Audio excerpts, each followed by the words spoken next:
Hello and welcome to One Cool Thing. I'm Matthew Buzzy, this is Tom Brandt, and our cool thing today is the HP EliteOne, HP EliteOne 1000 G1, I believe, is the full name of this. 34 inches. Whoa. Important to note the size because there are multiple sizes. This is a Buzzy to Tom length computer, as you can see. Every day we show you one cool thing here in the labs, and today it is this enormous all-in-one desktop. You can put your comments in the comment section. Social Jose today reading out the comments, so he's on standby for anything you have to ask us. Tom, you reviewed this. It's enormous.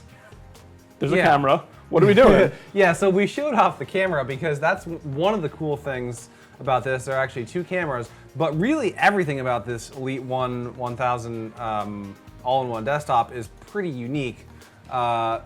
This one actually is the biggest of the three sizes. There's a 24-inch and a 27-inch as well, but this is the only one that you get this curved display. I hope the curve is coming through.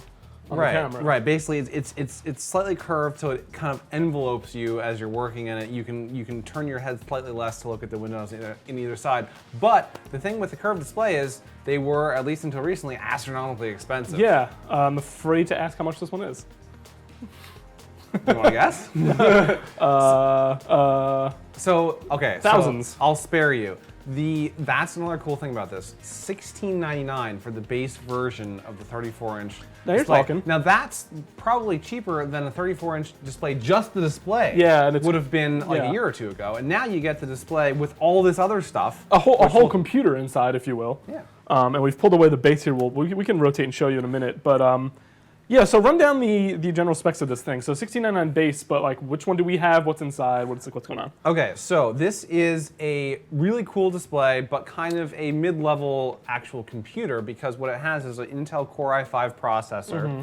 It has 256 gigabyte SSD, and it has 8 gigabytes of memory, which is fine, but clearly, as you can see, all of that most of that $1,600 is going to the display, not the components. Which again, yes, is something you have to buy separately. Obviously, you can get a much less expensive display than what the equivalent of a 34-inch curved one would be. Or you can trick this out with all the components, and it will go almost up to 3,000 or above with a Core i7, multiple drives, all that kind of stuff. That sounds a lot more like a lot more appealing, but a lot more expensive.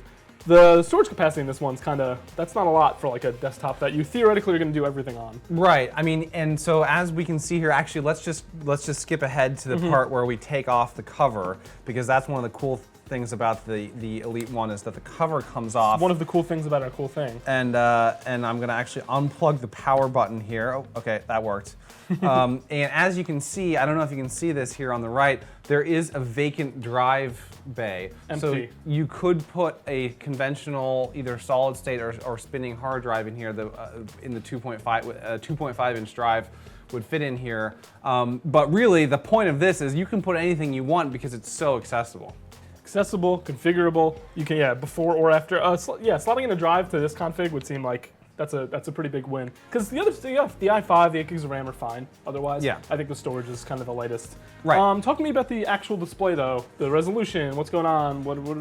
So everything up here is pretty cool. But the first thing to remember about the EliteOne is it's designed for businesses. So HP also makes a more consumer version of this called the Envy, which also has a 34-inch display as an option. But this is really for businesses. So what they've done is they've actually put a camera up here that slides in to the display when you're not using it and slides up when you are. Not only does it have a front-facing camera, front-facing camera, but there's a back-facing camera, which is what we were using at the beginning of the show, which boggles my mind, really, because what would you possibly use I love to take photos on my all-in-one. Sometimes I just lift it up from my desk. Now, my best guess, and I'm sure HP has done customer research on this, but my best guess is that basically, if you need an impromptu video conference in your office and you've got some other people in your office, you can actually just do that and switch it to them when they're talking, and that would kind of help out the situation. And to aid you in that, if you're cutting their heads off, you can actually move it up and down. There's like a little physical dial wheel in the camera. It's kind of wild. Yeah. So and like I said, there is a front one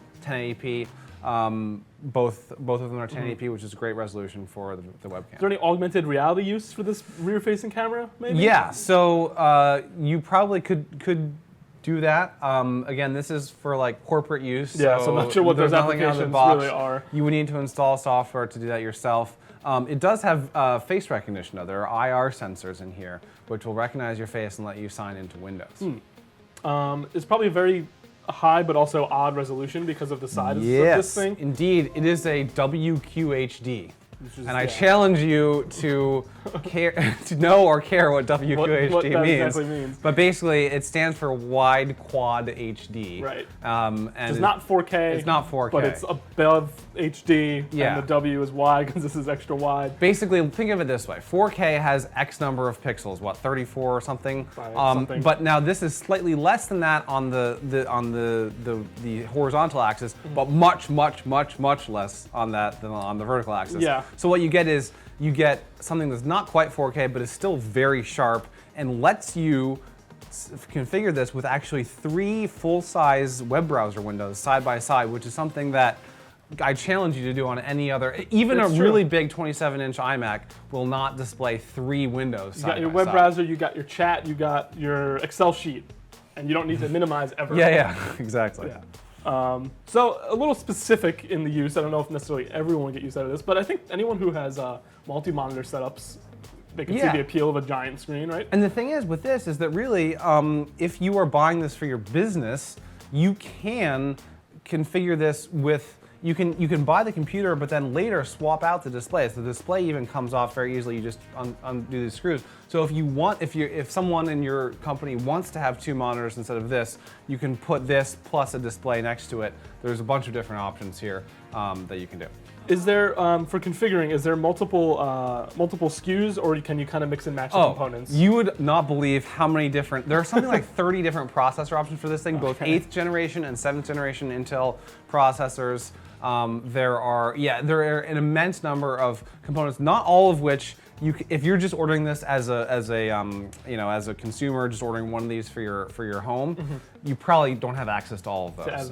There's some like really obscure Pentium and Celeron ones that actually take the price down considerably that aren't really available for purchase online right now. Gotcha. They're out of stock, but yeah, if you're negotiating a large purchase of these, you can HP will pretty much put whatever you want into it. That's good. Yeah, because I was wondering, some manufacturers go with like a 3 model setup, like you get the high end, the middle, or the cheap one, and some offer like super granular, like you can change, like you said, every processor option, every hard drive option, all the RAM. But one thing you can't do with the 34-inch, there is no touchscreen option.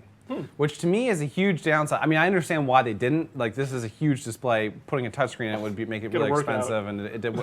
But I think that like an all-in-one is the perfect situation for touch. They are often touch. They are usually touch. I really think that that's a missed opportunity here. I understand why they didn't do it, but if you want the touchscreen one, you'll have to get the smaller one. Right. Yeah, maybe you're a former iMac user who doesn't. Yeah. Has never touched a screen in your life. I wonder if we have any questions out there about the EliteOne. We're answering everyone's questions with okay. our thorough. Are these included? We have a mouse and a keyboard, or were these? Yeah, so sent to us these are extra? really good. This is like metal and. These are really nice keyboard and peripherals for the stock options that come with a desktop. Usually now, if you checking for the stand. Usually if you buy an all-in-one.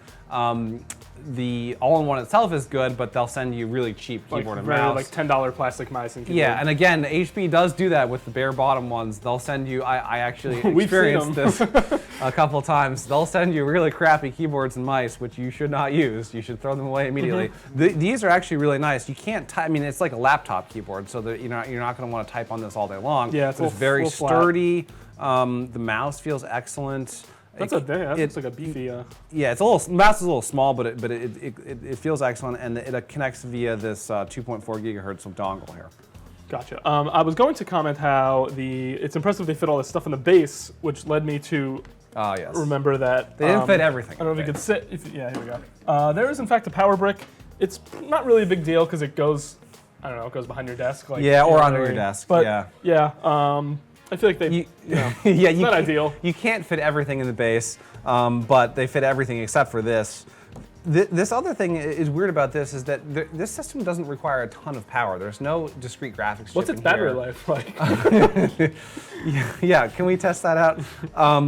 Yeah, could you power with a watch battery? No, I don't know. But basically, yeah, it's a bit weird that they need this giant power supply. I think they probably do this because you can configure with more powerful CPUs, and there is a discrete graphics option. So I'm assuming that's why they have the large. And without making this much bigger, I'm not really sure. And I actually just killed it here, I think. Oh, rip. Or did something to pulled it. out the maybe that. Oh, I pulled this out. Yeah. Oh well, it'll live, I think. I see Bang & Olufsen branding on the speakers. Was the speaker quality? So there's Bang & Olufsen branding, which sounds cool. I mean, sorry, it doesn't sound cool. When you read it on the paper, you're like, oh, Bang & Olufsen. But I'm going to try to tilt this here so we can see the speakers. There are just 2 speakers, one here and one here, which means that it actually does. I'm sure that the Bang & Olufsen tuning makes a difference. It does sound good. It's very clear audio, but it's very anemic. Like you can't, you're gonna barely hear Bob talking, who you're video conferencing with. But Bob. when you are doing that, speaking of audio, you do have this nifty capacitive touch thing, which actually lets you slide the volume up and down, mute the calls. Where's power on this thing? We can't actually turn this back on because we detached the board. What we've done is we've detached the front panel, which has the power button. So we'll that requires some futzing around. Yeah. Let's go to the benchmarks. Okay. Because I want to talk about how this thing performs. So interestingly enough, this has the same configuration of the 27-inch machine that we already reviewed, which by the way is our editor's choice. You should probably buy that one unless you absolutely need this giant display. But as you can see in the charts, with those, the screen size doesn't really make that much of a difference in terms of performance, and it actually does on our specialized tests, like encoding videos and things like that. It's pretty much exactly the same. Handbrake scores are the same. It's actually slightly better on the all-encompassing PC Mark 8 test. So really, you're not giving up too much processing power by getting this big display. It's the same CPU. It performs the same, roughly. A little better, if anything, in some spots. Right.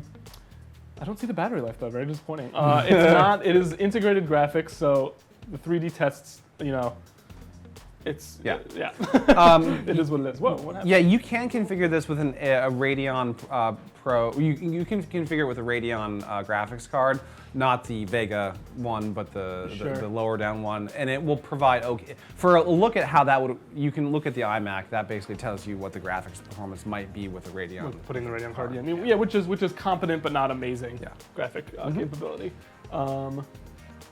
I think that mostly covers our bases then. Yep. So you gave this a 4-star. Oh, there goes the review. That's fine. You give this a 4-star score. Yes. But the editor's choice is the version of this that does not include the giant screen. Yes. So the best mid-range all-in-one that you can buy right now is this, but not this big. Basically, is it still curved? Is it still wide? No, it's not curved. It's a 27-inch. It does have a 4K display though, and that actually might be why that didn't perform as well. Now that I think about it. That could, that could be. But so that is our editor's choice. The 27-inch EliteOne 1000. This is the 34-inch Elite 1000. Both are excellent, but I mean, unless you really want this curved display, which is awesome. It's cool. But you need room for it. Absorb into your work. Yeah, it's not for everyone. No. It is, the starting price isn't prohibitive. You can make it prohibitive pretty easily, it sounds like. If we have no questions, I think that's it. Thank you so much for watching. We'll be back with one cool thing all week. Check us out on YouTube. Check us out here on Facebook every day at 10 a.m. Eastern. And we'll be back tomorrow.